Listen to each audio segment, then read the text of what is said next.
Dans cette dernière séquence, nous allons étudier les interactions comorbides entre l'anxiété et la douleur et certains des mécanismes potentiels qui peuvent expliquer ces comorbidités. Ce premier exemple montre comment le comportement peut provoquer une hypersensibilité à la douleur. Ici, il s'agit d'une souche de rats particulier qu'on appelle des rats à Wistar-Kyoto, mais peu importe le nom, qui montre spontanément un comportement anxieux qui est indiqué en bleu sur la diapositive.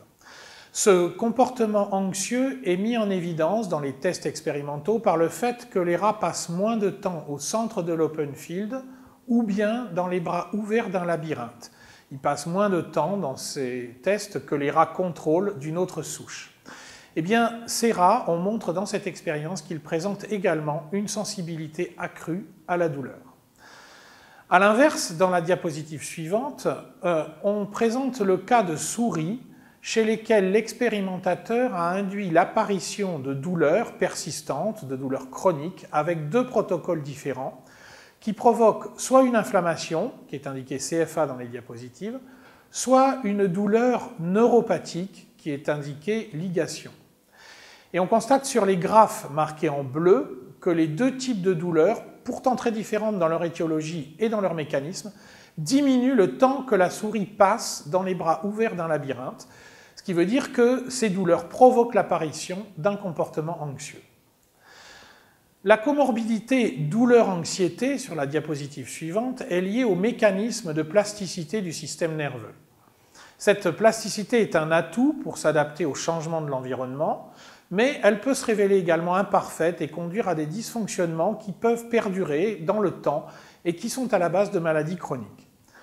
Lorsque cette plasticité imparfaite, qu'on appelle maladaptative, affecte des circuits ou des mécanismes qui sous-tendent plusieurs fonctions neurologiques, alors les dérèglements de ces fonctions apparaissent ensemble, ils apparaissent de manière conjointe, et ce sont les comorbidités. Alors, de manière assez intéressante, les traitements qui vont agir sur les désordres émotionnels, par exemple les inhibiteurs de recapture de la sérotonine, ce sont des traitements qui sont aussi efficaces, au moins dans une certaine mesure, contre les douleurs chroniques. Le large spectre d'action de ces traitements, à la fois contre les désordres anxieux, mais aussi contre les douleurs, souligne la similarité des mécanismes qui sont impliqués. Malgré cela, la pratique médicale consiste trop souvent encore à traiter séparément des comorbidités douloureuses et des désordres émotionnels. Si on compare les circuits qui sont impliqués dans la douleur et dans l'anxiété chez les rongeurs et chez les humains, on constate que ces circuits se recouvrent partiellement. En particulier, on va retrouver une nouvelle fois des régions, comme celles qu'on a mentionnées précédemment, le cortex cingulaire, le cortex insulaire, l'amygdale, qui interviennent dans les deux pathologies. Ce sont donc sans doute dans ces aires cérébrales que peuvent avoir lieu certains des dérèglements communs aux désordres émotionnels et aux douleurs. Ces mécanismes de plasticité communs à différentes pathologies comorbides peuvent affecter la transmission synaptique, c'est-à-dire, souvenez-vous, le contact entre deux neurones, la manière dont ces neurones vont pouvoir se parler l'un avec l'autre.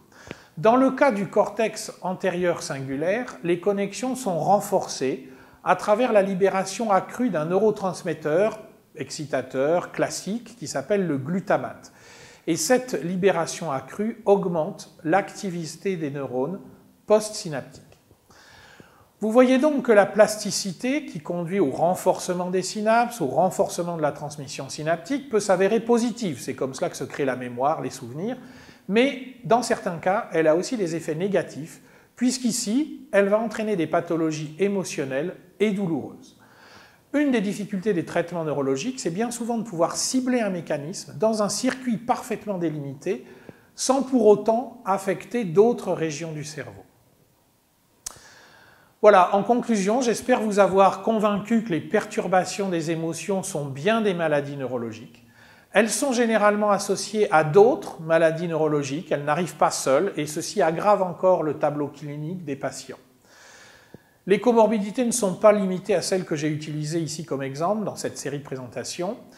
Il y a d'autres associations qui sont fréquentes, qui sont tout aussi difficiles à traiter. Par exemple, on peut citer l'association entre anxiété et addiction, l'association entre douleur et hyperactivité ou bien désordre du sommeil.